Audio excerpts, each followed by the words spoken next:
In the previous lesson, we started exploring composition and its importance in photography, and you've been introduced to few of the rules of composition by Mr. Saravanan Janakarajan and Mr. Poochi Venkat. Now, in this lesson, we continue our learning about composition, and you're going to be introduced to the guidelines on patterns and textures, and we will also discuss on when we can break these composition rules. Let's go over to Mr. Saravanan Janakarajan as he further explains about these. The fourth rule of composition is the patterns and textures. Patterns is something which we can see in every aspect of our life. We can see them in our clothes, we can see them in markets where we go. We can see them everywhere. So how you capture them creatively will help you create good pictures. For example, you could have a crate of red apples and you take a very close picture, go close and take a picture of them and show continuous red elements. That makes a good picture. But also if you have, let's say, a green apple amongst the red, that will be a disruptive in nature, and that will also make the picture come out well. So patterns can be both natural or man-made. Textures also in life can be natural or man-made. Human skin, the bird feathers, these are all great textures and patterns which we can photograph. One common thing in patterns and textures is that you have to go close. You have to take a very close picture of them to exhibit what they look like. For example, here you have a picture of a man-made pattern and a natural pattern. Flowers are great natural patterns with their petals arranged in a particular sequence. Man-made patterns like buildings and other architectural wonders, you can see a pattern in that. The textures, for like I said, in terms of animal skin has a great texture. The bird feathers have a great texture and patterns in them. The closer you go, the more dramatic the composition looks, and the more detail if you want to get out of the patterns and textures, it is better to use something called as a macro lens, which will give you a magnification of 1:1 to get the details of patterns and textures. Now we've talked about the rules of composition, but we must understand that photography is an art. It's also, as much as it's a science, it's also an art. So the rules are meant to be broken. So how do you or when do you break the rules of composition? It is completely left to the creativity of photographer when you want to break the rules. But there are few scenarios when the rules will have to be broken. Now what are those scenarios? One is when you are capturing action, and second is when there are multiple elements in the picture that would need attention. So let's look at these scenarios. So when you are capturing action, be it wildlife, be it any sports, a few pointers you need to keep in mind is that try to shoot as wide as possible. A lot of people I have seen have this ability to shoot wider frames of action, while people with the zoom lenses would like to go closer to the place where the action is happening. The problem with going closer to the place where the action is happening and not shooting wide is that you might never have enough frame to capture all elements, and even if you capture all elements, you might not have enough negative space to show motion or to show the miscellaneous parts of that frame. Now if you shoot wide, then in post-processing you can crop all the other unwanted parts, but if you shoot too close, there are more than enough chances that you will be actually cropping the subjects themselves. So to keep all key elements in focus in an action sequence, you have to use a close aperture of lens to narrow the depth of field, which means the f number has to be higher.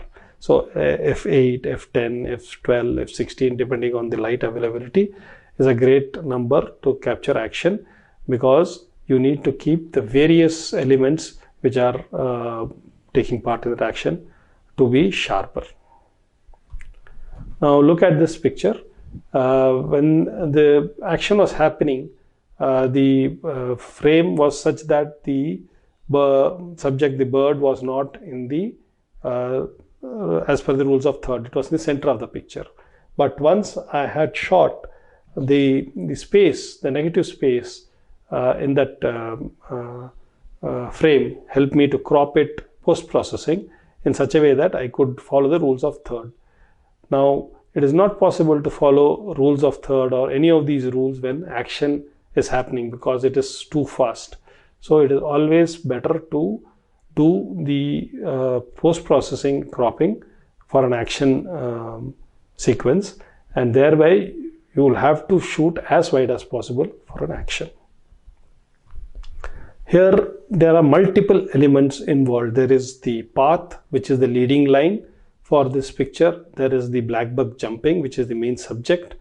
And how do we keep this picture? The black buck is looking towards the left, so which means that there has to be more negative space in the left. But if I give too much negative space in the left, the path will be ignored. So keeping all that in mind, you have to break the rule of thirds here and keep the black buck in the center, because the path also, which is the leading line, is also important in this picture.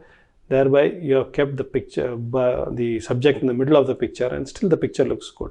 It shows very clearly that a particular animal is doing an action jumping over a road. Here in this picture, there are multiple elements involved. There is a sky, there is a background of trees, there is a jeep, there are people, there is a leading line of path, the road, and there is a subject jumping across the road. Now we have broken few rules here. We have broken the rule of horizon. We have divided the picture into half. We have broken the rule of thirds also by keeping the subject in the center of the picture. The reason is because if we follow the rules of third here, then we will have the jeep off-centered and the path also off-centered, which will not look nice. So there are times when, to accommodate all the elements in the picture, you will have to break the rules. And if that makes the picture look aesthetically nice, then you should break the rules. So there are situations where in wildlife or in weddings where there are people or subjects looking at opposite directions. So now you have to give a negative space in all left as well as right. So the best way to do this is to keep the subject in center. Now if you do that, then you have negative space in both left and right, and then the picture looks better.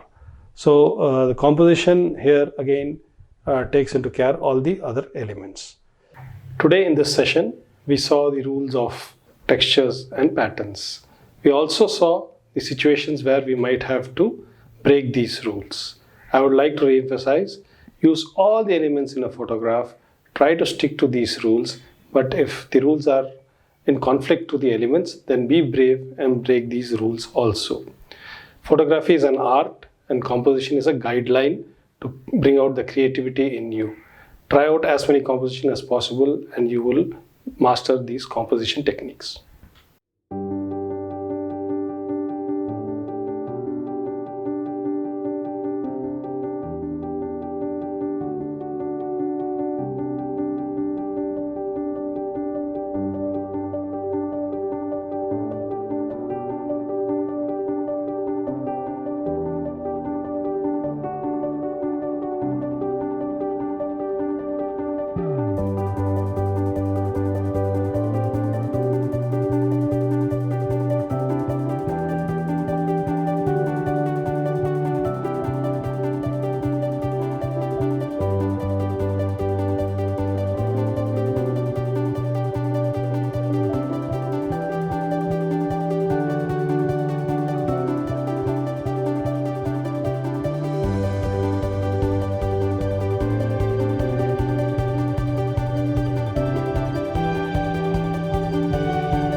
I hope that now you are gaining confidence in understanding the various rules of composition and are eager to experiment and explore these various rules as you take your photographs.